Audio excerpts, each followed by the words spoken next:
जय माताजी मित्रों, मारी चेनल ममतानी रसोई में तमारुं स्वागत है।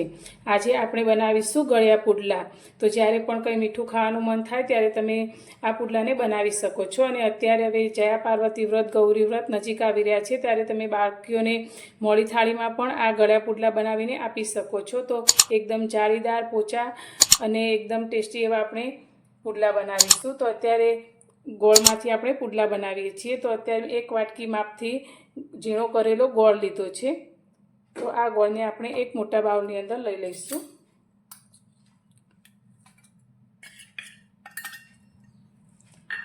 તો અત્યારે આપણે પહેલેથી જ ગોળને એકદમ ઝીણો કરી લીધો છે। હવે તેની સાથે આપણે જે વાટકીથી ગોળ લીધો છે તે જ વાટકીના માપથી 2 વાટકી અત્યારે મેં પાણી લીધું છે તે અંદર ઉમેરીશું। તો અત્યારે આપણે ગોળમાં જે પાણી ઉમેર્યું છે તે નોર્મલ જે માટલીનું પાણી હોય તે જ લીધું છે। તો ઘણીવાર આપણે પુડલા બનાવતા હોઈએ ત્યારે ગોળને પાણીમાં ગરમ કરતા હોઈએ છીએ। તો આ રીતે પાણીમાં ઓગાળીશું તો આપણા પુડલા એકદમ સોફ્ટ બનશે। અને જો તમે ગરમ પાણીમાં ગોળને ઓગાળશો તો તે પુડલા તમારા થોડા ચવડ થઈ જશે। તો આ રીતે નોર્મલ પાણીની અંદર જ આપણે ગોળને ઓગાળવાનો છે। તો આપણે ઝીણો કરેલો ગોળ લીધો હોય તો તેને આ રીતે એકાદ મિનિટ ચમચીથી હલાવશું એટલે એકદમ સરસ રીતે ગોળ આપણો ઓગળી જશે।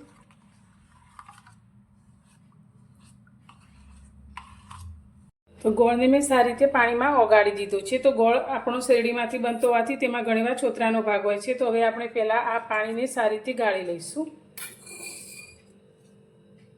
જેથી અંદર કંઈ પણ કચરાનો ભાગ હશે તે નીકળી જશે।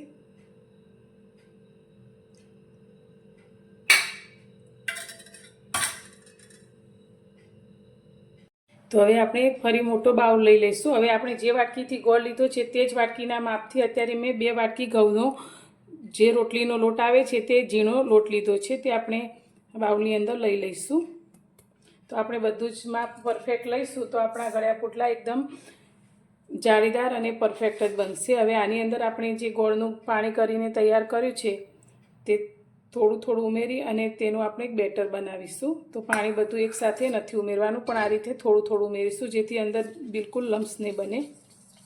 તો આપણે થોડું પાણી એડ કરતા જઈએ અને આ રીતે લમ્સ વગરનું બેટર તૈયાર કર્યું છે। હવે થોડું પાણી વધ્યું છે તે પણ આપણે અંદર ઉમેરી દઈશું એટલે પરફેક્ટ આપણું બેટર તૈયાર થશે। જો તમારે પાણી વધારે થઈ જાય તો 2 ચમચી તમે લોટ ઉમેરી શકો છો, અને જો લોટ વધારે થઈ જાય તો તમે ઉપરથી થોડું બીજું એક્સ્ટ્રા પાણી પણ લઈ શકો છો। હવે બધું જ એકદમ સરખું આપણે મિક્સ કરી લઈશું। તો તમે જોઈ શકો છો બિલકુલ લમ્સ વગરનું આપણું આ ગળ્યા પુડલાનું બેટર તૈયાર થયું છે। તો એકાદ મિનિટ આપણે સારી રીતે આ રીતે હલાવીશું એટલે બધું જ એક સરખું તૈયાર થશે। તો એકદમ જાડું પણ નહીં અને એકદમ પાતળું પણ નહીં, તેવું બેટર આપણે તૈયાર કરવાનું છે। તો તમને ચમચીથી પણ બતાવું તો તમે જોઈ શકો છો આપણે આ રીતનું બેટર તૈયાર કર્યું છે।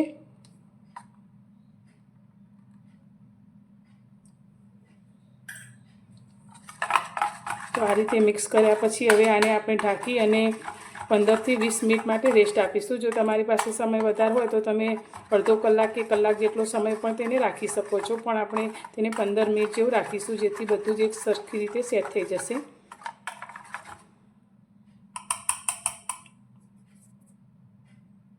તો 15 મિનિટ જેટલો સમય થઈ ગયો છે। તો હવે આપણે બેટરને જોઈ લઈશું। તો આપણું બેટર પહેલાં કરતાં એકદમ સરસ રીતે સેટ થઈ ગયું છે। તો હવે ફ્લેવર માટે અત્યારે મેં અડધી ચમચી જેટલો ઇલાયચીનો પાવડર લીધો છે તે અંદર ઉમેરીશું। તમે અંદર વરિયાળીને અધકચરી ખાંડી અને તે પણ લઈ શકો છો, તેનાથી પણ ટેસ્ટ સારો આવે છે। અત્યારે આપણે ફ્લેવર માટે ઇલાયચીના પાવડરનો જ ઉપયોગ કર્યો છે। તો તમે જોઈ શકો છો એકદમ સરસ એવું આપણું પુડલાનું બેટર તૈયાર થઈ ગયું છે। તો તમે આ રીતે નોર્મલ પાણીમાં લોટને ઓગાળીને પુડલા બનાવશો તો એકદમ સરસ સોફ્ટ અને જાળીદાર તૈયાર થશે, અને ઠંડા થયા પછી પણ એકદમ સરસ રીતે સોફ્ટ જ રહેશે। અને જો તમે ગરમ પાણીમાં ગોળને ઓગાળશો તો તે એકદમ ચવડ થઈ જશે। હવે આપણે પુડલા બનાવીએ। અત્યારે પુડલા બનાવવા માટે મેં નોનસ્ટિક તવી લીધી છે, તમે સાદી તવીમાં પણ આ પુડલાને બનાવી શકો છો। તો હવે આપણે જે બેટર તૈયાર કર્યું છે તે બેટરમાંથી આપણે 1 ચમચા જેટલું બેટર લઈ અને તવા પર પાથરી લઈશું। તો તમારે જે રીતે જાડો પાતળો કરવો હોય તેવી રીતે તમે પાથરી શકો છો। તો આપણે મીડિયમ રહે તે રીતે પુડલાને તૈયાર કરીશું।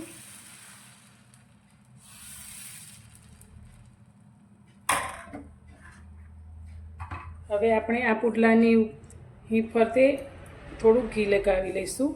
તો પુડલા હંમેશા ઘી સાથે બને તો જ સરસ લાગે છે.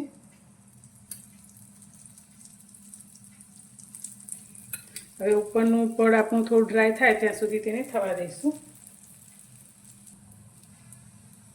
તો તમે જોઈ શકો છો ઉપરથી આ રીતે જાળી પડવા લાગી છે અને આપણો પુડલો થોડો ડ્રાય થવા લાગ્યો છે. તો આ રીતે તાવીતાની મદદથી આપણે થોડીક કિનારી છોડાવી લઈશું.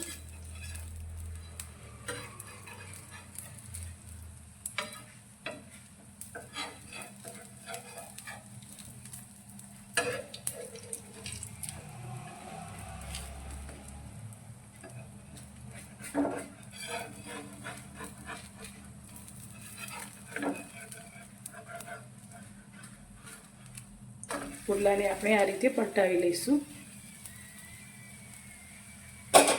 હવે ફરીથી આપણે સાઈડમાં થોડું ઘી લગાવીશું. તો આ પુડલા બનાવતી વખતે ઘીનો ઉપયોગ પણ ખૂબ જ ઓછો થાય છે અને ખાવામાં ખૂબ જ મીઠા તૈયાર થાય છે. તો હવે નીચેના પડને પણ સારી રીતે શેકાવા દઈશું.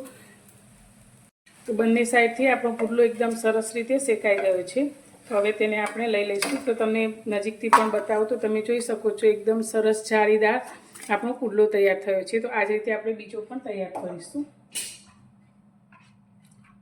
તો 1 ચમચા જેટલું બેટર આપણે લઈ લઈશું.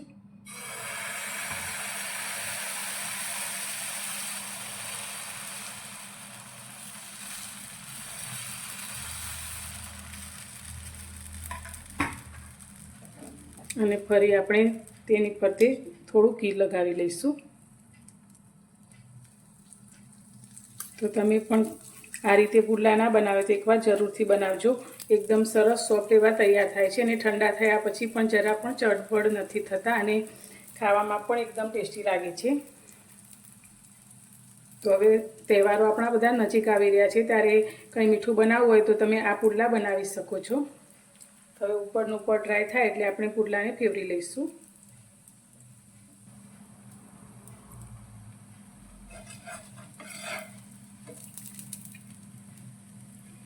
તો બીજો પુડલો પણ આપણો નીચેથી એકદમ સરસ રીતે શેકાઈ ગયો છે. તો તેને આ રીતે ફેવરી લઈશું. તો તમે જોઈ શકો છો એકદમ સરસ એવી જાળી તૈયાર થઈ છે.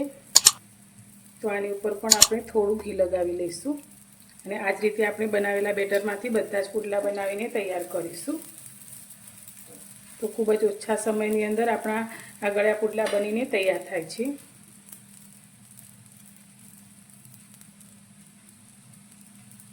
તો મિત્રો તૈયાર છે આપણા ગળ્યા પુડલા. તો તમે જોઈ શકો છો એકદમ સરસ જાળીદાર આપણા પુડલા તૈયાર થયા છે અને એકદમ સરસ સોફ્ટ મોઢામાં મૂકતા જ ઓગળી જાય તેવા આપણા પુડલા થયા છે. તો એકદમ સરસ એવા પુડલા આપણા તૈયાર છે. તો તમે પણ આ રીતે પુડલાને જરૂરથી તૈયાર કરજો.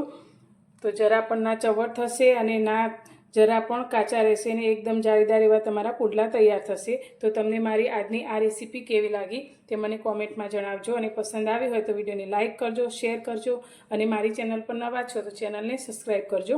તો ફરી મળીશું એક નવી જ રેસીપી સાથે નવા વિડીયોમાં.